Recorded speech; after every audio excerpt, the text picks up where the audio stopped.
Introduction. When we speak of cinema, one of the first things that comes to our mind are the large theatre halls where audiences flock to watch several forms of arts. Motion pictures are the current dominant form, but there are a variety of theatrics as well. Some of the oldest forms of cinema, like plays, symphonies and presentations, have their own history and origins, and these are taught exclusively in some of the leading universities and colleges of literature and arts. Back in the days when there were no large screens, audiences used to enjoy actors acting on stages and delivering some of the finest rhetorical performances. Although these might seem out of place in the current timeline, stage performances used to be the mainstream cinematic experience back then. There were absence of cameras and several lighting and special effects that we see today, although stress was put on quality acting. Most schools and colleges still conduct plays and rhetoric, since these play a more important role in sending out vital messages to the community rather than movies and motion pictures. Cinema has also evolved into including animated pictures nowadays, starting from the 1940s, when one of the first animated cartoon pictures were released. Since almost every individual currently alive has been to the theatre, most really do not know about its origins and specifically the difference and at the same time the relation between theatrics and cinema. To understand the role of cinema in our society, its impact and legacy that is permanently felt, it is thus of a vital importance that its history be understood and, surprisingly, how it has remained pretty much the same ever since its origins in the 6th century BC. Thus, in consideration to the importance of the history of cinema, its origins in ancient Greece and thereby its continuance by the Romans is one of the first stepping stones in understanding cinema's past. Ancient era was, however, not just identified by the Greeks and Romans' contribution in theatrical history. Several other forms of theatre that are still observed throughout Asia and Africa have had their own importance, at least in regional terms, and they have contributed their part in theatrics in individual forms and methods. Well-known theatrical forms of Han and Yuan of China, in addition to Sanskrit, Kathakali and various other Indian theatrics, have played a vital role in evolving Asian cinema over the past few millennia. However, the dominant role has always been that of Greek and Roman styles that got evolved into sophisticated theatre arts during Roman era, and then further during Middle Ages when several playwriters and poets started developing theatrics in conjecture with existing literary forms and entities. And thus there are some of the most commonly known classical plays like Julius Caesar by Shakespeare and several others written by contemporary Spanish dramatists and writers like Calderón de la Barca, Lope de Vega, Juan de la Encina, among many others, that are still played out on international stages to this day and require an in-depth explanation towards their evolution and contribution to our modern cinema. Chapter 1. Classical Inception. Cinema is perhaps one of the oldest and revered forms of arts. It has survived and accompanied mankind ever since its very first beginnings that are officially attributed to the 6th century BC, when the Greeks were the first people to invent it.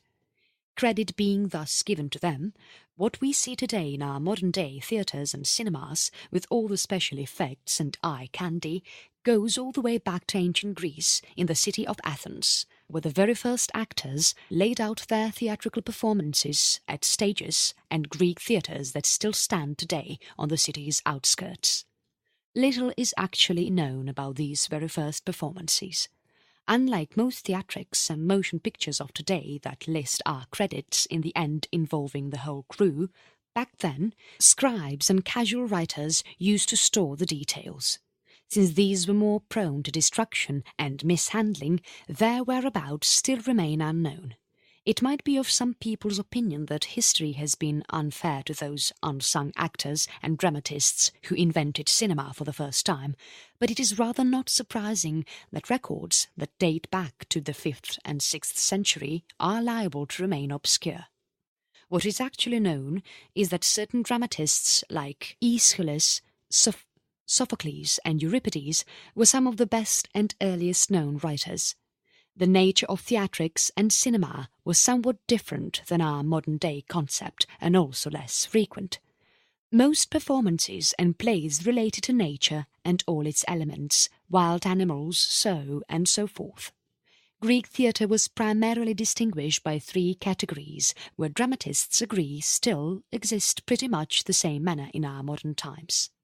These categories were tragedy, comedy and drama.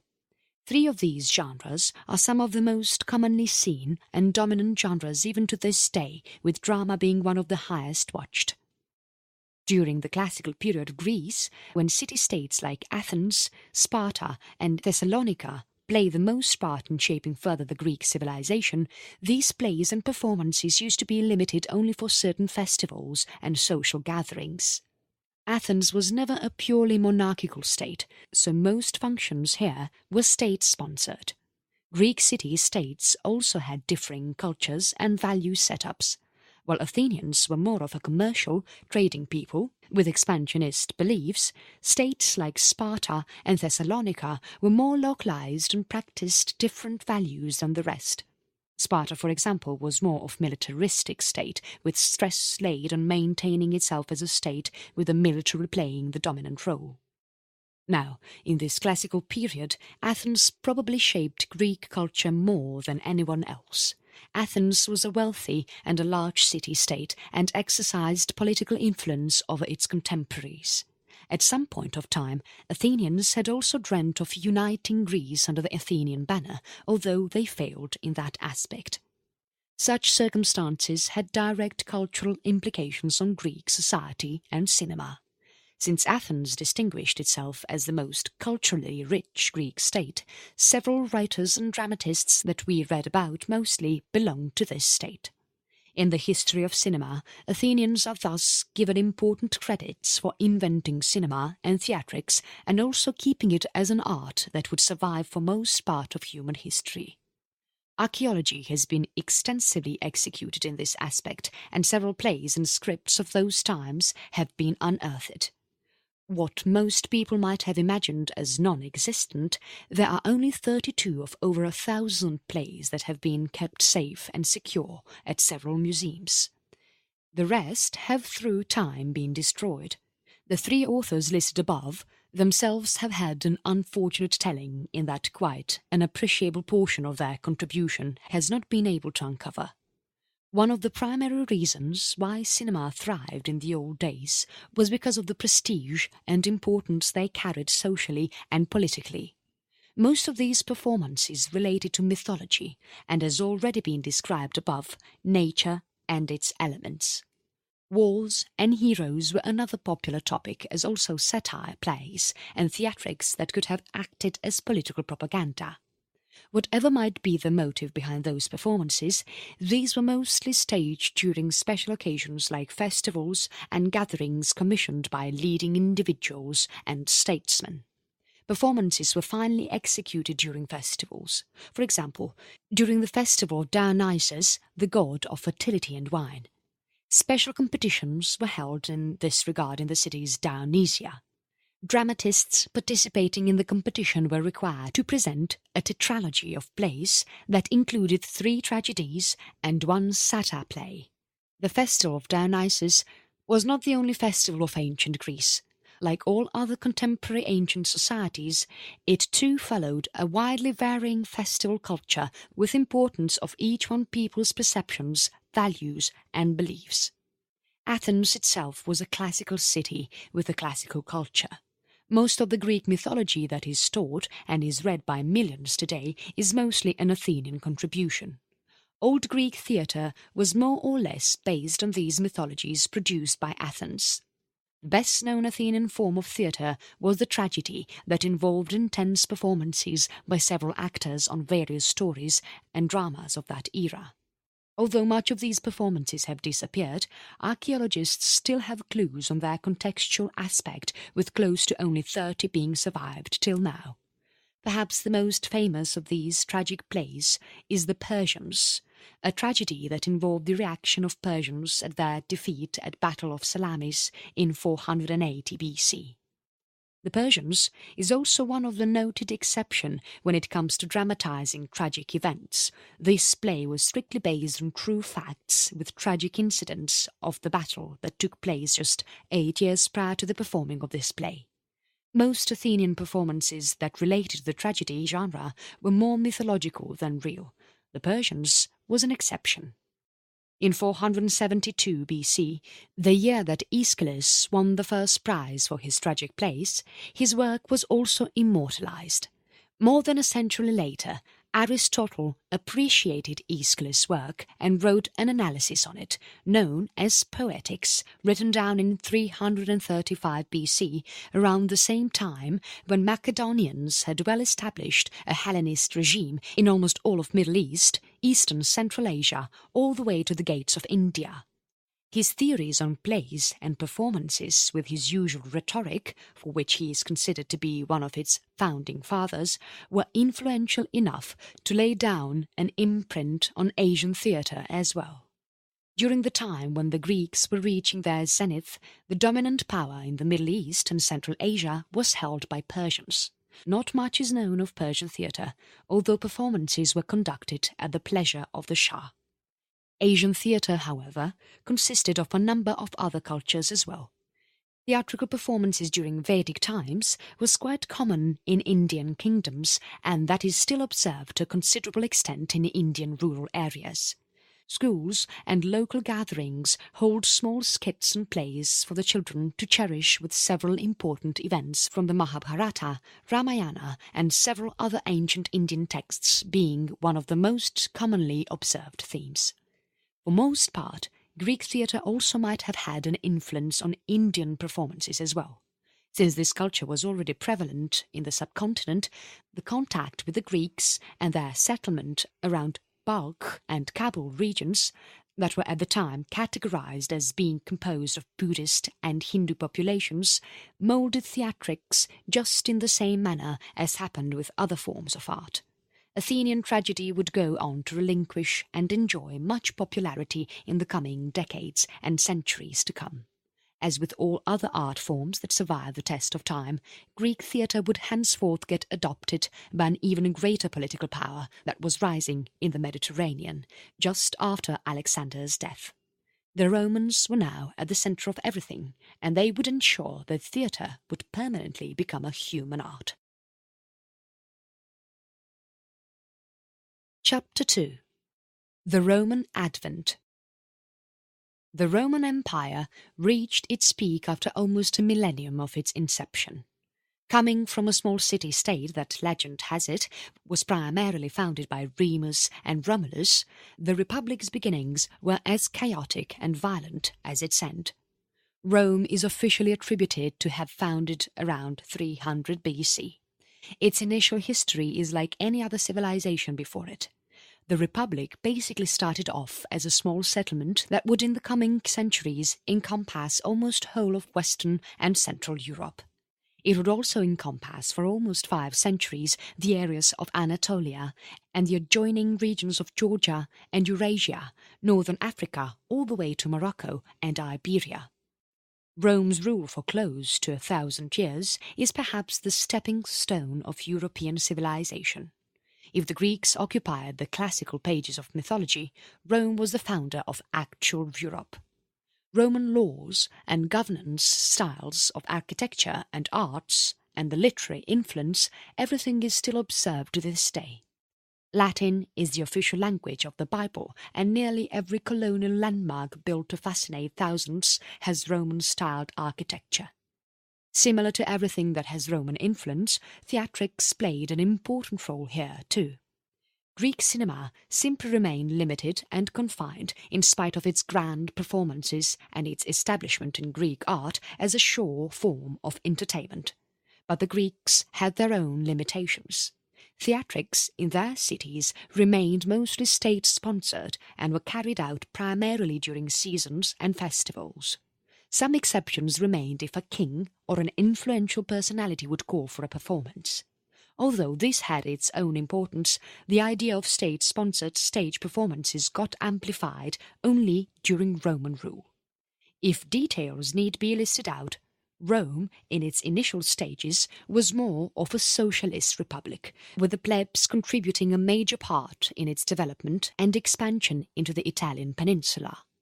During this time, Roman society too was never very class-based, unlike the Greeks, especially Athenians, that were characterized by their elites and middle classes. Roman egalitarianism was probably one of the reasons why it achieved success during its expansionary periods.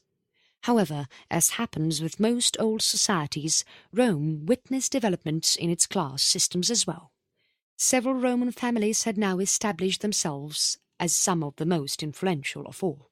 The Julia family, for example, where Julius Caesar belonged, and these would later on become de facto rulers of the Republic. This was also the peak time when Roman theatre would soon spread throughout Europe and give way to medieval cinema. Theatrics in the Italian peninsula had existed well before Rome's rise. Northern Italy was primarily populated by the Etruscans, who might be considered as a cousin culture of Rome. The Etruscans had a more sophisticated culture before Rome's establishment, and hence had their own form of theatre. Similar to the Greeks, the Etruscans carried out their own plays and performances that would later on get adopted by the Romans themselves. Although no discrete records exist of Etruscan performances, some landmarks and small theatres have been unearthed in parts of northern Italy. The popularization of theatrics in Roman society is attributed to the era when the Republic was being transformed into an imperial power. By 200 BC, Rome had encompassed almost all of the Mediterranean, and it established itself as the major power in the region. Only time remained on the remaining parts of Western Europe, Britannia and Central Europe to get included in the empire. Roman government was initially carried out by senators. The Senate was one of the standing pillars of Roman society. Since theatrics during this time still remained a stately affair, this remained a rare show in most Roman settlements. The spread of early cinema was thus credited to a line of emperors who made it a national policy to encourage Greek forms of arts, literature and, of course, theatre. By the time Julius Caesar was assassinated, the environment in Rome had already changed. The Republic no longer remained a republic in true sense, and the territories it controlled became humongous. From a socialist setup that included only the Italian peninsula, by 100 BC, Rome was now almost all of Western Mediterranean, France, certain Germanic regions, Northern Africa and Greek territories. Emperors have had personal relationships with theatrics, and their Roman contemporaries did not hesitate to include these into their culture. Nero was especially fond of Greek arts, himself being an ardent player of the lyre. Setting aside his controversial rule, theatrics and fine arts ironically flourished the most during his time. As the Republic became a full-fledged imperial power, starting from Augustus' reign, emperors started becoming more and more attracted to encouraging theatrical arts and making it a national focus. Nero even commissioned several Roman theatres and auditoriums, some of them still surviving to this day. Hadrian was another advocate of Greek arts and further encouraged these to fit into the Roman environment. Several such notable Roman rulers further encouraged and developed a number of art styles and forms that would go on all the way to the medieval ages. Although the Colosseum of Rome never really hosted performances and staged plays, it acts as a reminder of how arts really evolved during Roman era. Notwithstanding the theatrics of adjoining cultures, Roman cinema made theatrics reach its peak around the middle of 100 to 200 BC, when several Roman writers like Titus Plautus, Publius Terentius Afer, Quintus Ennius, Marcus Pacuvius and Lucius Acus lived. These writers contributed to Roman theatre significantly than any other similar counterpart in their day. When the empire reached its peak, several games, plays, theatrics and many more forms of fine arts flourished. In these later years, since there was not much left on military expansions and public administration, several Roman rulers thus spent their careers in encouraging and developing further forms of arts and literature. Some of these arts are still commonly observed today. One of the most common instruments involving strings has been with mankind since ancient times. Instruments like the lyre and guitar have had a proven Roman legacy. In terms of cinema, forms of symphonies go back as early as their Greek incepts. Perhaps the only thing that survived completely when Roman Empire vanished was its influence on cinema and fine arts. A number of plays and comedies written by some of the best Roman writers got destroyed as the empire declined and a new Rome rose in the east in what is now Istanbul, known before the Turkish conquest as Constantinople or simply Byzantium. The Eastern Roman Empire, or Byzantium, was predominantly a Christian empire with a Roman foundation. This new power arose some time after Christianity had gained a major foothold over eastern provinces till Jerusalem and beyond. Constantine the Great, one of Byzantine's most influential of rulers, was also one of the first Roman emperors to claim himself a Christian convert. He was baptized soon after being proclaimed the head of the empire, and with it came an altogether new wave of arts in cinema and evolution in theatrics, as the medieval era was now in the horizon. The Middle Ages saw some very talented writers and dramatists take centre stage and developed cinema as a predecessor to our modern counterpart. Cinema thus got a step forward. Chapter 3. A Step Closer. At the dawn of the New Age, Europe was being rapidly Christianized. New kingdoms were started arising with Christian rules, and the erstwhile Byzantium that had for long stood its ground against the test of time was also now slowly crumbling. The gem of the East, as it's seldom called, lost swathes of territory to several political factions and kingdoms that had started to arise as a result of the new religion and a feeling to break free from the old world. In 1200s, Byzantium had lost more than half of its former glory, and it was now facing a major political threat as its eastern borders with the Muslim Turks advancing further every year and month. The Turks had migrated from Eurasian grasslands and made regions around Anatolia their home. With new people came new techniques for cinema. In this era of constant dynamism, cinema got divided into three stages. Early medieval theatre, starting from the 500s and ending sometime at the start of the new millennium. The late medieval theatre that lasted for further 500 years and ending around the time of the late 1500s, when several of the Christian states banned religious plays and theatres that formed a vast majority in the topics that these showcased. The third stage was the Renaissance stage and came out as a result of the persecution of dramatists and stage players observed among the hands of state heads. This was also the movement that came out in retaliation to the persecutory practices of Christian governments. The Renaissance theatre could well be thought of as the prototype of modern cinema, with plays and performances based more on real-life scenarios and dramas rather than religious ones that were the characteristic of this era. The early medieval theatre was characterized by a vanishing of performances and dramas from the Western Europe front. Up until the 10th century, starting from mid-500s AD, Western Europe was drowned deep inside chaos and political instability, as more and nomadic factions from the East and Northern Europe wreaked havoc on the erstwhile Western Roman Empire. As the former pagan regime declined, the New World took time to fully transform itself. It was not earlier than the 1100s that some of the first performances in Western Europe are observed. Meanwhile, in the East, Byzantium flourished with full strength, but strangely, very few performances are recorded here, primarily because the government did not much encourage them.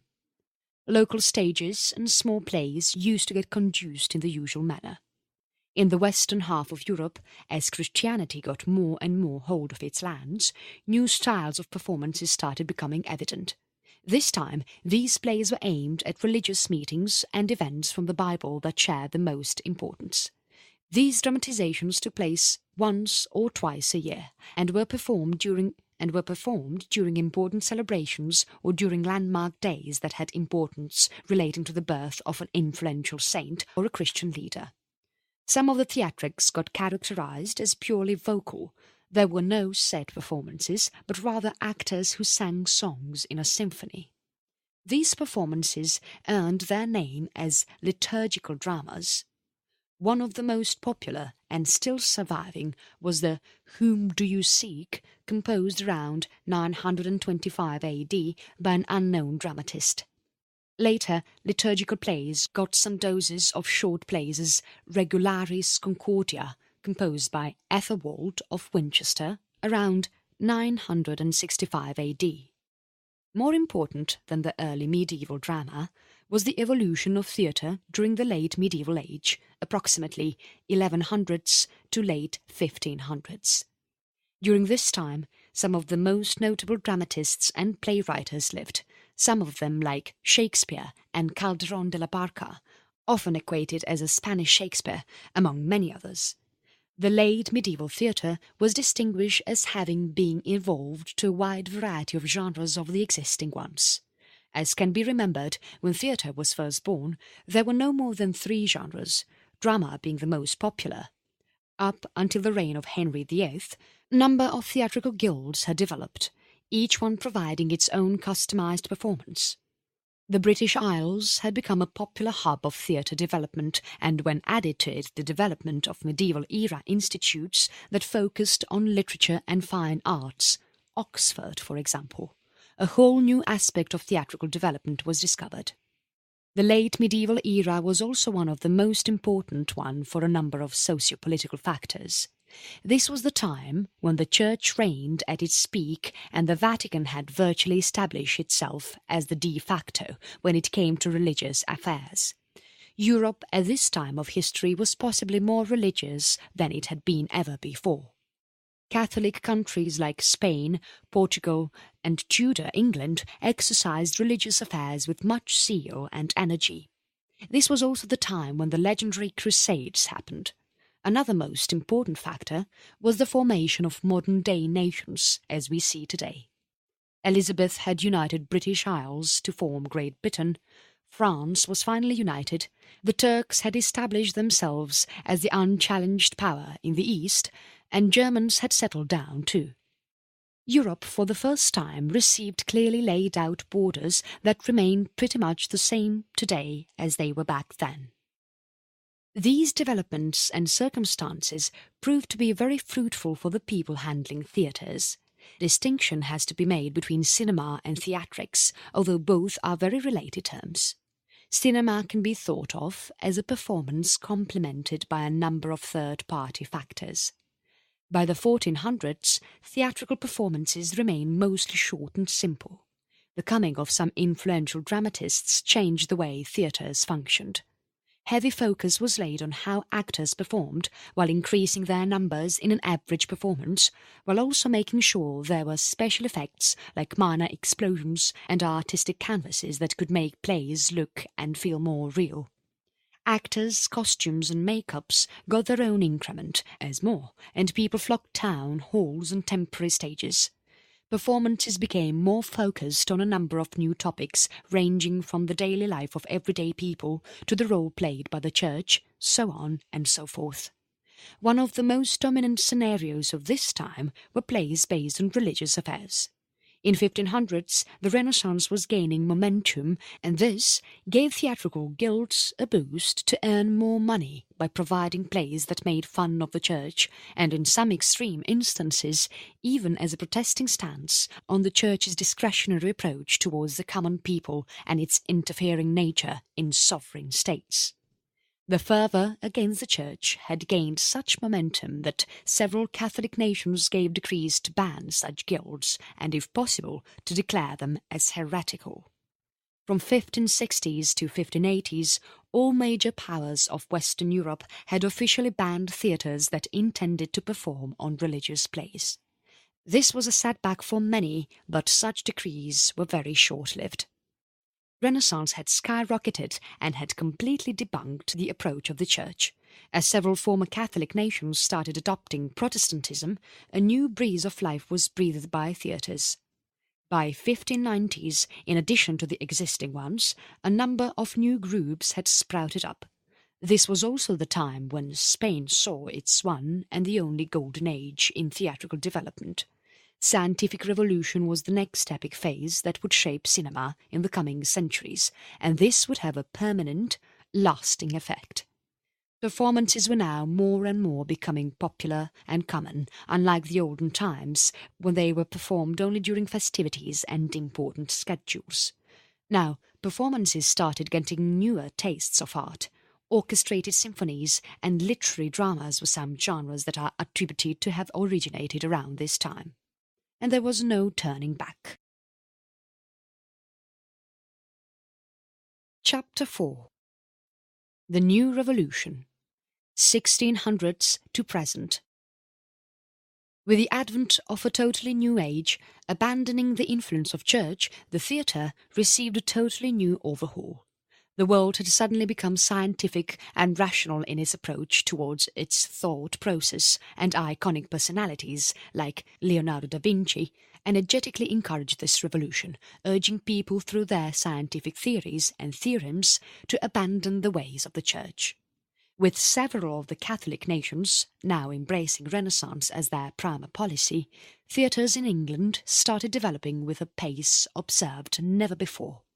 Shakespeare's influence was to be felt at every corner where literary art existed, and this needed to be developed further.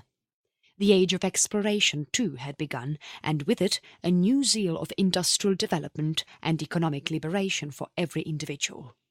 Monarchs, in total contrast to their predecessors, made Renaissance their guiding principle when it came to developing colonies and overseas territories. Renaissance was the key here. With late medieval rulers actively making Renaissance an integrated element for nearly everything, theatres got a new lease of life.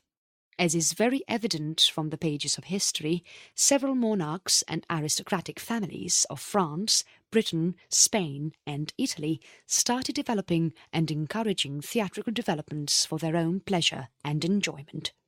Although the plays seen by them remained the same as seen by commoners on a street-side stage, only the environment and aura differed. One of the first large theatres were made during this timeline, most of them being accessed only by the elite and wealthy. For the first time, theatre was now transforming itself into nascent cinema. Performances on religious issues and biblical events had been totally abandoned, and by the 1700s such genres like the melodrama, symbolism, expressionism and especially the Restoration plays became the dominant norm. More and more aristocrats started embracing theatrics as their profession, with individuals like Edward Bulwer-Lytton and Percy Bysshe Shelley being some of the most iconic in neoclassical British theatre. With the new age came new developments as well. This was the time when some of the first professional artists earned their names as one of the first celebrities who would make acting and theatrics their permanent profession. Stages became ever larger and more elaborate. Number of actors averaged around 72 per performance, with heavy stress on makeups and simulating scenarios through moving canvases, lighting and glitters. Performances started becoming longer than usual, some even going for hours, and accompanied by songs and orchestras. This was real cinema seen like never before. Starting from the 1700s, the